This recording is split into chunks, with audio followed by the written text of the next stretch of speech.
नमो तस्य भगवतो अरहतो सम्मा सम्बुद्धस्य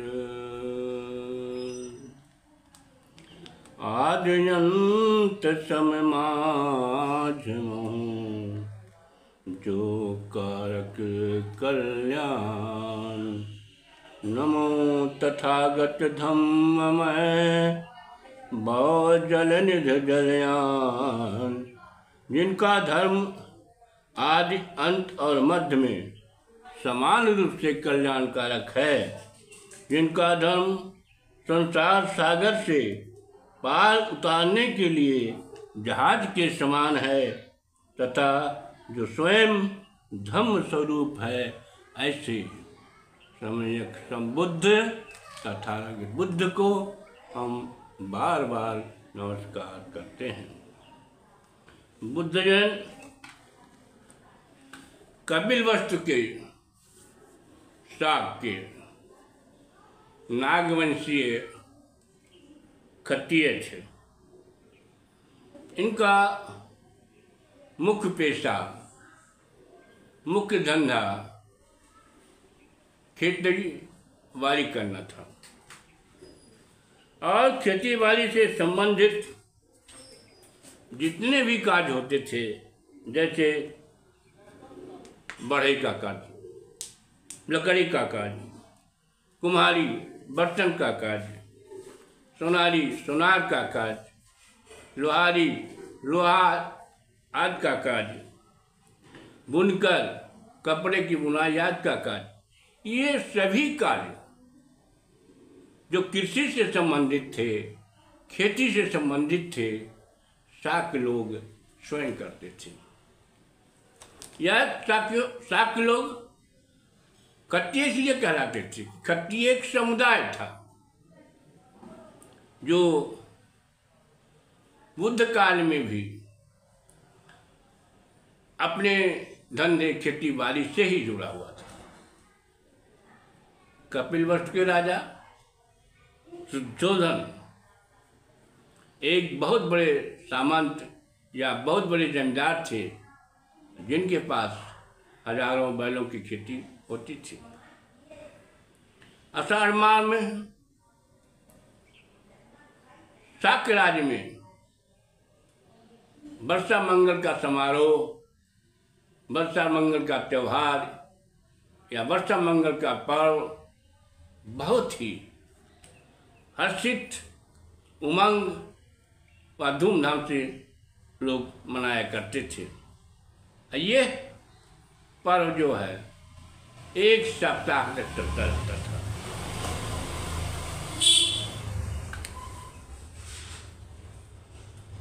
सप्ताह के अंतिम दिन अर्थात आषाढ़ पूर्णिमा को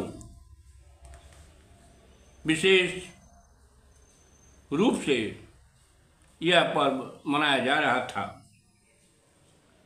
महारानी महामाया भी राजमहल में आनंदित होकर वर्षा मंगल उत्सव को मना रही थी। इसी दिन उनके विशेष रूप से साज व श्रृंगार किया था, जिससे उनका रूप सौंदर्य निखर आया था, जिसे देखकर राजा शुद्धोधन काफी प्रमुदित और प्रभावित हुए थे और उनके तरफ आकर्षित हुए। रात्रि बेला में जब वे दोनों राजशैया पर जाते हैं, प्रेमवश आलिंगनबद्ध हो जाते हैं। आषाढ़ पूर्णिमा की इस ऐतिहासिक रात्रि में महारानी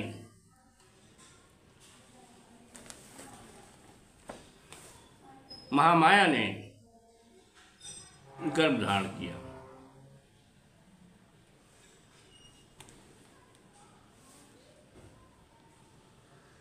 रात्रि के तीसरे प्रहर में जैसा जनश्रुति के आधार पर कहा जाता है कि महामाया ने एक विचित्र स्वप्न देखा था कि 4 एच स्वरूप लोगों ने उठा करके हिमालय पर्वत की श्रेणियों के शिखर पर रंग बिरंगे पुष्पों से आच्छादित एक वृक्ष के नीचे बहुत बड़े पत्थर पर लेटा दिया, सुला दिया। वहाँ 4 अप्सराएं उनको स्नान आदि व गंध लेपन करके बहुमूल्य आभूषण से श्रृंगार करके उन्हें श्वेत महल में ले गई। श्वेत महल में एक सैया पर उन्हें सुला दिया, लेटा दिया। महल में एक श्वेत हाथी ने अपने सूंड में एक कमल का पुष्प लेकर धीरे धीरे कुत्सी पर प्रहार करने लगे। लघु बादल के रूप में उदर में प्रवेश कराया। ऐसा विचित्र और असाधारण स्वप्न देख करके वे आश्चर्यचकित होकर के सैया पर बैठ गई, इधर उधर देखने लगी। उन्होंने स्वप्न के बारे में राजा शुद्धोधन से को अवगत कराया। राजा शुद्धोधन ने राज्य के प्रसिद्ध भविष्य वक्ताओं जैसे राम, दंश, लक्ष्मण, मंत्री, कौत, भोज, सुयान तथा शुद्ध आदि को बुलाया। उनका विधिवत सेवा सत्कार किया।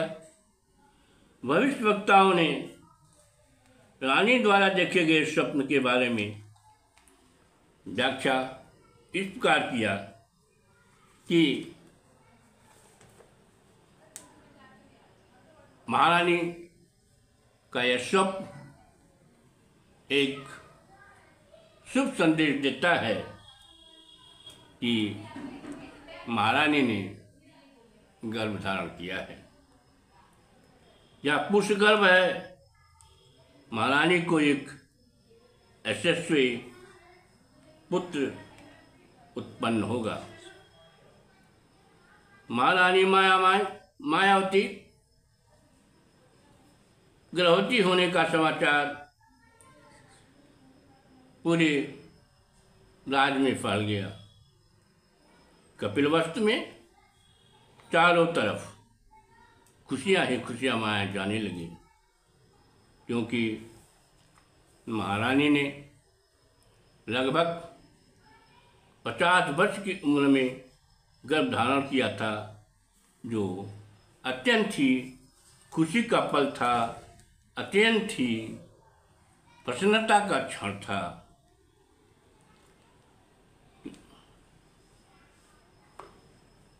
इस प्रकार महारानी के गर्भधारण की व्याख्या बौद्ध साहित्य में किया गया है। महारानी महामाया ने जो स्वप्न देखा था सफेद हाथी का, वह उनके लिए शुभकारी मंगलकारी था। इसलिए हाथी को माता महामाया का प्रतीक माना गया है। शाक्यवंशीय क्षत्रिय लोग की संतति जो वर्तमान में कुर्मी, कोयरी, मौज, कुशवाहा, गरणिया, अहिर, कुम्हार, बढ़ई, सोनार, लोहार, पटनमार आदि जातियाँ हैं। ये सब माता महामाया को, उनके प्रतीक हाथी को वर्तमान में भी समय माई थान या काली माई या बुढ़िया माई के नाम से पूजते हैं, वंदन करते हैं, नमन करते हैं। आज पूर्वांचल के जिलों में, ग्रामीण क्षेत्रों में आपको सड़क के किनारे गांव में एक बहुत बड़े हाथी के स्वरूप को, जो पत्थर का बना होता है या मिट्टी का बना होता है, स्थापित होते हुए देखा जाता है। जहाँ मेले भी लगते हैं और गांव की औरतें, महिलाएं, बुजुर्ग, बच्चे इकट्ठे होकर के कढ़ाई चढ़ाते हैं, पूजा पाठ करते हैं। नमो बुद्धाय।